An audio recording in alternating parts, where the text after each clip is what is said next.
Okay, so you're here because you want to figure out how hookup culture is changing how we experience intimacy, like real emotional intimacy. Yeah, exactly. It's a big question these days. It really is. And today, we're going to look at all of it. How social media changed things. What about those dating apps everybody's using? Does casual dating make it harder or easier to connect with people on a deeper level? Right. We're going to cover it all. Looking at the research, hearing from people who've experienced it firsthand. Absolutely. It's going to be fascinating to sort of unpack all of this. Exactly. So to start, let's make sure we're all on the same page. When we talk about hookup culture, Right. what exactly do we mean? Well, one of the interesting things is that this isn't exactly brand new, you know? Think about the free love era back in the 60s and 70s. That was a whole thing. Right, that was its own version. But social media and those apps, they've definitely like ramped things up, haven't they? Yeah, for sure. Everything's faster now. More options. Exactly. Instead of meeting people through your friends or at, places you actually go, you're just scrolling through profiles all day. And it's endless. It never stops. It really doesn't. So yeah, we're talking about this whole shift towards like instant gratification, Yeah, short-term flings over the kind of traditional dating that might lead to a serious relationship.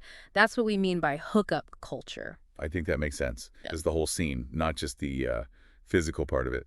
But it actually makes me wonder, could all this casual dating be making it harder to connect on a deeper level?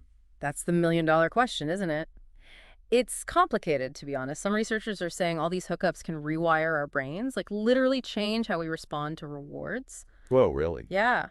We get used to that quick dopamine hit of a new connection. So then all the work that goes into building trust and being vulnerable, it just doesn't feel as good anymore. Like it's not worth the effort. Yeah, something like that. One researcher actually compared it to snacking on candy all the time. You're full, but you're missing the nutrients you'd get from a real meal. Okay, I see the comparison. Hmm. But isn't there also like a positive side to all this? Yeah. People can explore their sexuality, figure out what they want without being tied down. Oh, absolutely. And that's a really important point. There's a lot of freedom in that.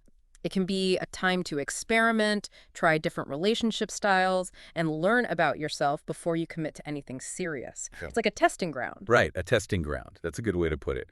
Okay, so let's say someone's out there exploring, maybe having some fun, but they also want to keep the door open for something more serious. How do you do both? It really comes down to honesty and I think even more importantly, being upfront about your needs and expectations right from the start. From the first date? Yeah. Well, even then, it can make a huge difference. If you're hoping for something meaningful, just say it. Don't be afraid to. And really pay attention to what the other person is saying, too. Are they on the same page? So, no more playing games, no more mixed signals. Nope. Honesty and respect have to be there, even if you both know it's not going to last forever. It's still a human connection. It is. That's what people forget sometimes. Okay, but let's be real for a second. Misaligned expectations are a big problem in the hookup world. One person's thinking fun night, the other's thinking future spouse. Oof, that's a recipe for disaster. What can you do about that? Well, communication is still key. Like we said, being upfront about what you want. But it's also about understanding your own attachment style. In psychology, there's this idea that our childhood experiences affect how we bond with people as adults. Oh, yeah. Tell me more about these attachment styles. I've heard of that, but I don't really know the details. Sure. So basically, there are three main types: secure, anxious, and avoidant. Secure people are comfortable with intimacy. They don't freak out about commitment. That sounds pretty healthy. Yeah, it's the ideal, right? Then there's the anxious type. They really want closeness, but they're terrified of being abandoned, so there's a lot of anxiety there. And then there's the avoidant type.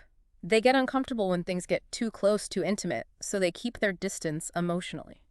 So how do these different styles play out in a hookup culture setting? Well, imagine someone who's anxious about being left. They might be hooking up, hoping for intimacy, but they're constantly worried about being rejected. So it's this emotional roller coaster. I bet. Sounds stressful. Extremely. And in the long run, it can actually make it even harder for them to find a stable relationship. All that anxiety just builds up. What about the people who are avoidant? Mm. The ones who like to keep their distance? For them, hookup culture can feel really good at first. It's casual, no strings attached, so they can stay emotionally detached. But even if they want something deeper, eventually they might struggle to actually get there. Because they're so used to keeping people at arm's length. Yeah, exactly. Okay, so we've talked about the present. But what about the future? Do all these hookups affect our ability to have serious relationships later on? That's a big question I'm sure our listeners want to know. It's a tough one, honestly. It's different for everyone. Some people come out of the hookup scene knowing exactly what they want in a partner. Because they've had all that experience. Yeah. They've tried things out, figured out what works and what doesn't work. They've learned to communicate what they need, set boundaries. It can be like relationship boot camp in a way. Mm-hmm. Relationship boot camp. I love that. But for other people, especially those who are already anxious or scared of commitment, hooking up over and over might just make those anxieties worse. Make it harder to trust someone, to let them in. Exactly. So it's complicated. There's no one-size-fits-all answer. Right. But I think we've covered a lot of important ground here. Just to wrap things up, how would you sum up how hookup culture is affecting emotional intimacy? It's both good and bad, to be honest. It can help you learn about yourself, figure out what you want, but it can also lead to burnout, reinforce bad habits. Make it harder to build lasting relationships, like Yeah. we talked about. Yeah. So what matters is being mindful. You have to ask yourself, what do I need? What do I expect? Am I being honest with myself and the people I'm dating? And how is all of this making me feel? Those are great questions. Because intimacy comes in different forms, but finding what really works for you is what matters most, no matter what anyone else is doing, no matter what the trends are. Yeah, that's such a good point to end on.